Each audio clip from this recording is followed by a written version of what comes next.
In this lesson, we're going to combine these different rhythmic figures, and obviously, there's a lot of stuff you could do here. But I'm going to give you some ideas and some food for thought, and you can develop them on your own. You have a number of figures 6A through 6K, and let's just take some of these and apply them both in a rhythm guitar context and a lead guitar context over one of our jam tracks. We're going to use the jam track that just stays on an E chord. You're at 103 beats per minute right now. So if we look at figure 6A, first thing you're going to do is count it. 1, 2, 3, 4, let 1, 2, 3, 4, let.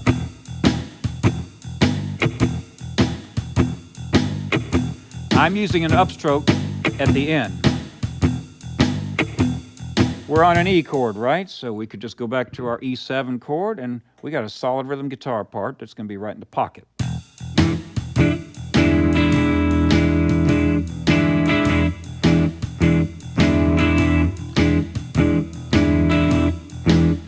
So let's say you're going to play lead over this, right? Well, use this figure and just let that be the architecture, the framework of what you're going to play. And you just drop some notes in there. Go to your E minor pentatonic diagrams, going back up the 12th position, and just get something going.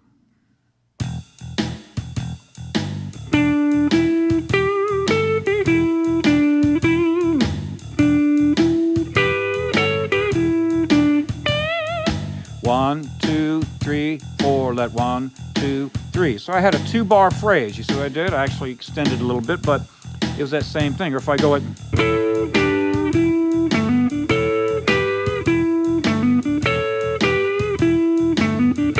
now is that right? I went 1, 2, 3, 4 triplet because I'm playing 3 notes. I just want to see if you heard the difference. Yet it's that same idea, just enhanced. So every place, here's a little guideline. In each of these examples, or whatever you come up with, if you decide to play 2 notes in one beat, you're playing swing eights. 1, let 2, let 3, let 4, let. You can always enhance it by playing the entire triplet, because remember, your swing 8th notes are just the 8th note triplet without that middle note. So if I go, I'll do it slowly. 1, 2, 3, 4, let 1, 2, 3, 4, let 1, 2, 3, 4 triplet, 1, 2, 3, 4 triplet. Do you see it's the same general idea, but it's sort of enhanced. It's rhythmically a little more active, but it's the same idea. That was figure 6A. Let's look at figure 6B. Now, how is this varying? And as a matter of fact, I want you to look at figures 6A through 6D. In each measure, you have 3 quarter notes, and then you have one of your swing 8th figures, meaning the quarter note and the 8th note with the triplet mark over them. I've simply displaced them and shifted them from beat 4 to 3 to 2 to 1, right? Okay, so here we have in figure 6B the same idea, but it's just shifted back a beat. It would sound like this. 1, 2, 3, let 4. 1, 2, 3, let 4.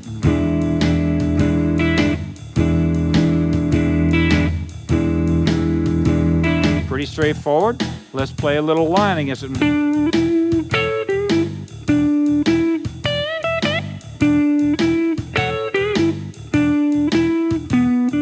You see how it works? All right, let's have a little fun. Let's combine figures 6A and 6B to get a 2-bar phrase. Here we go. I'll do it in rhythm. That's figure 6B, right? Here's 6A.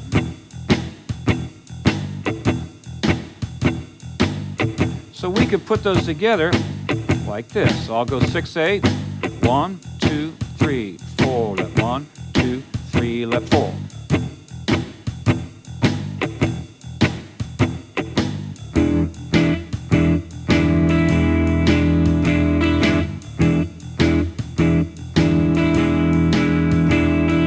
This sounds very elementary, very primitive, because I'm not playing anything. I'm just playing an E7 chord.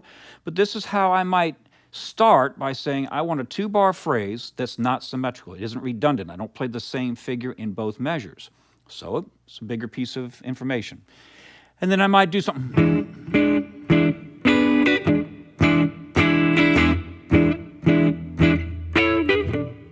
I might throw something in different, a different chord, a different idea, different inversion, okay?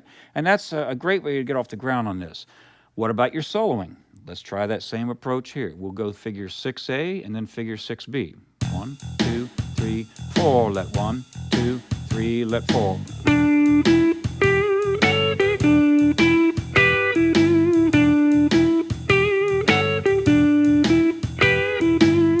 And do you see you're getting some music now? This is something that I find beginning students have trouble with because they just say, I had a guy just yesterday comes in and says, you know, all my playing, I just go up and down, and it sounds the same, and I'm just playing a lot of notes. It's because they think primarily in terms of the scale. They get all these notes under their fingers, but then they don't address this issue of phrasing, of rhythmic ideas. So here's an example of how just using these two figures could be a great springboard for you to then play a lot of cool licks. You just limit yourself. That's the important word. You limit yourself to just a small rhythmic idea, and you don't venture out of it yet. And then you just apply it through the scale. Then you can apply all your different techniques, string bending, vibrato, slurs, etc., etc. Okay? So let's move on to figure 6C. So as you can obviously see, we've displaced it and shifted that pair of eighth notes, or actually the swing eighths, over to the second beat. So we have 1, 2, let 3, 4. Let's play it against the track. 1, 2, 3, let 4. 1, that was the wrong one. That's 3, let 4. Let's go 1, 2, let 3. That's figure 6C. 1, 2, let 3, 4.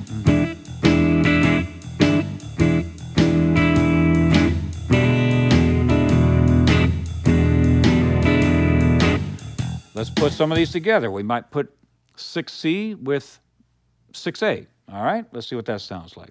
We'll practice it first. Here's 6C. 1, 2, let 3, 4. 6A. 1, 2, 3, 4. Let 1, 2, let 3, 4.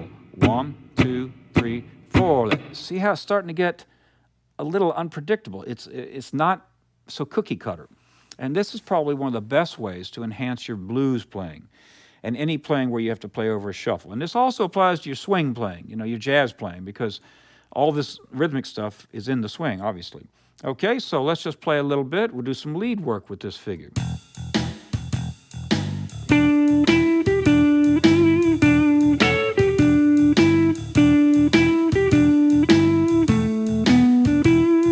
I just answered it. You see, in that case, I maybe played figure 6C 3 times. 1, 2, let 3, 4. 1, 2, let 3, 4. 1, 2, let 3, 4. 1, 2. And it might go just anything, just mixing them up. All right, let's move quickly on to figure 6D. Got a lot of stuff to cover here, and I think it's pretty obvious what we're trying to do. Figure 6D, you've got those eighth notes on beat 1, 2, 3, 4.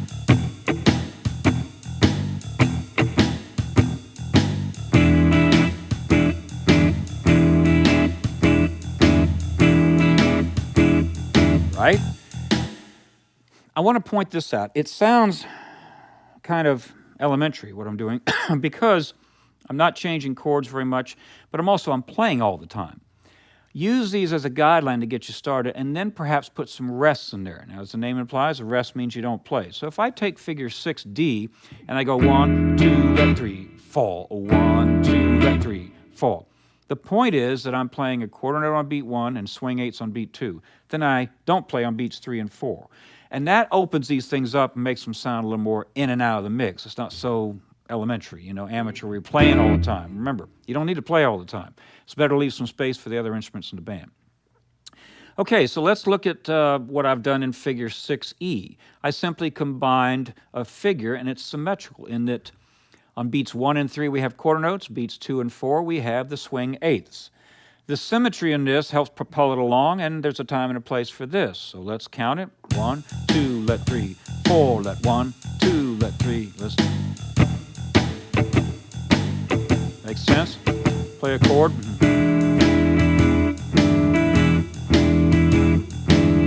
And so on. If you play some lead, you might use this.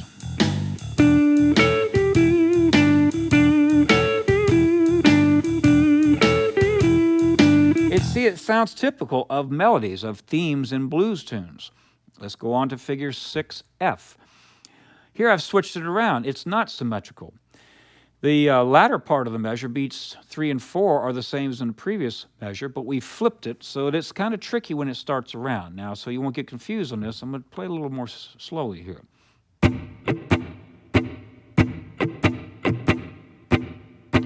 1, let 2, 3, 4, let 1, let 2, 3, 4, let. Make sure you can play along with me on this. And, you know, in these videos, I don't do like what you might want. I don't sit here and say, okay, we're going to start at 40, play along with me. We're going to start at 50 beats per minute, play along.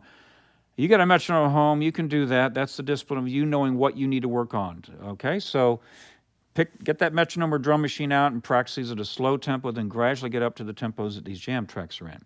Let's play along with this track.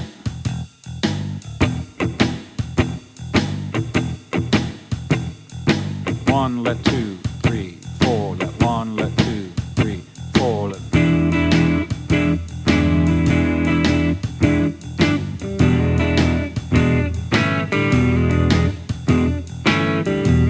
Do you see now I sound more like a real rhythm guitar part in a blues tune? I'm playing the E7, E minor 7, E7, then the A to the open G, right? For those swing eighths. And then if you're playing some lead over that,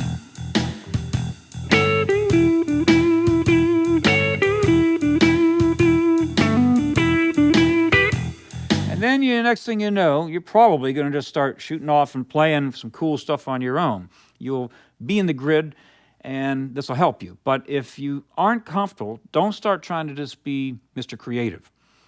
Make sure you know where you are rhythmically at all times. Once you get that, drummers are going to love you because you're not going to be fighting them. Everybody in the band's going to love you. And who knows? Maybe you'll have a hit record. All right, so let's look at the next figure. In figure 6G, we venture away from just the swing eighths and include the entire triplet. Remember earlier on I said that any figures that have swing eighths, you could go to triplets and vice versa. Because if you're playing the triplet, you've got all 3 subdivisions of the beat. If you play the swing eighths, you're just deleting the middle one, okay? So let's just play against this here. 1, 2, triplet, 3, 4, let 1, 2, triplet, 3, 4, let.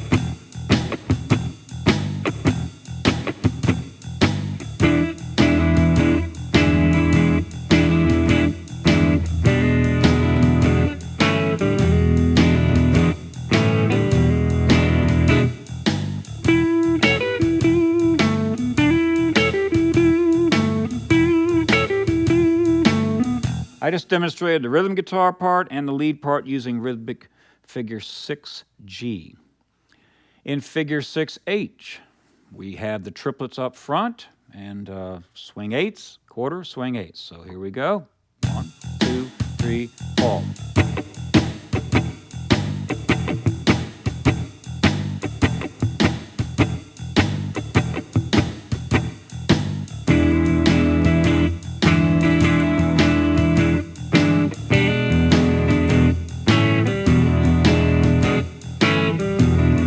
This is a great way for you to get some variety when you're playing your basic rhythm guitar parts in blues. Once you learn the coordination part and the fingerings for some chords or licks, then try putting them together in different rhythmic ideas. Figure 6I, we have a rest in there on beat 4, triplets on beats 1 and 2.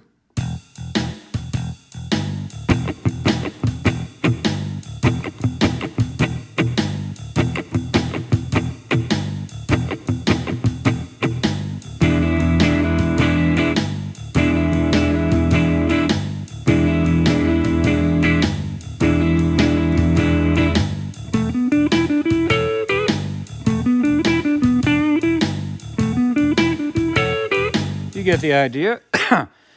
Figure 6J. Here we introduce something that up to this point we haven't done.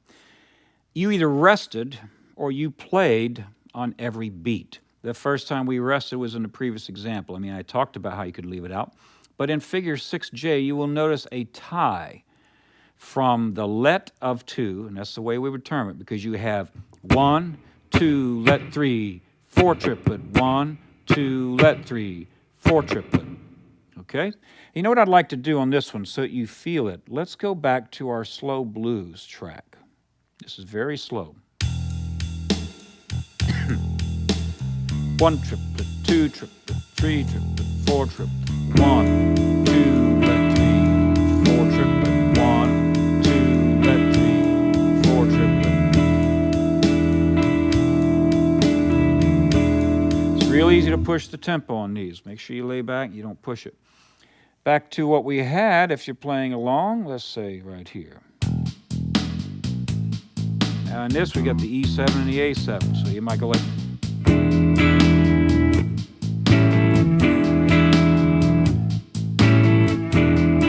What do you have to do there?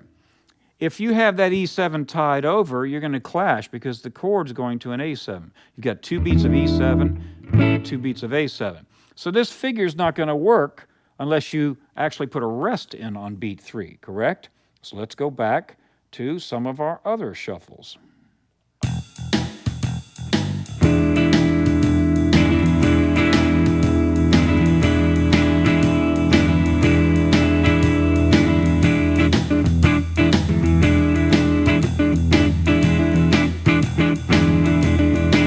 Okay, what did I just do? I didn't play figure 6J. I just gave you a little preview of how you could play against a shuffle.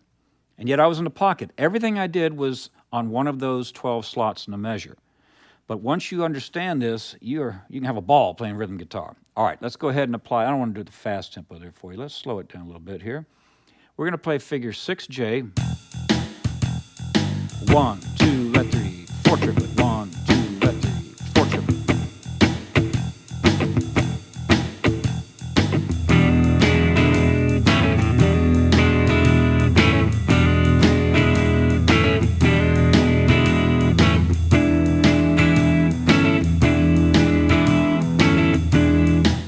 That triplet really propels it for the next measure, and you can do licks in there. So this is a perfect example of how you can blend your rhythm and your lead playing.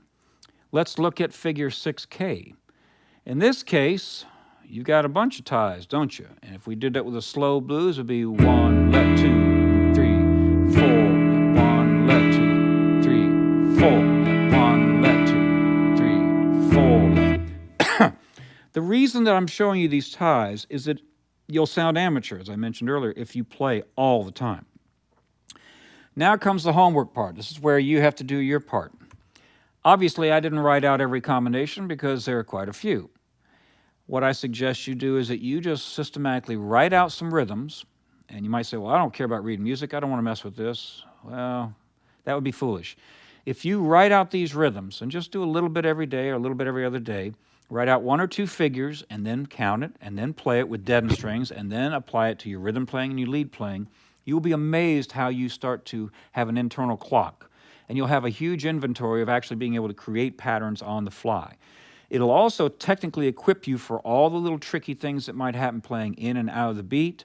And it's really crucial that you spend a lot of time on mixing quarter notes, swing eighth notes, and your triplets. And don't forget, you've got a lot of different rests. And, half notes, the chord's ringing 2 beats, dotted half is ringing 3 beats, whole note's ringing 4. So apply all of your different rhythmic values, and when you play a rhythm guitar part, especially in rhythm guitar, leave some space. I can't overemphasize that.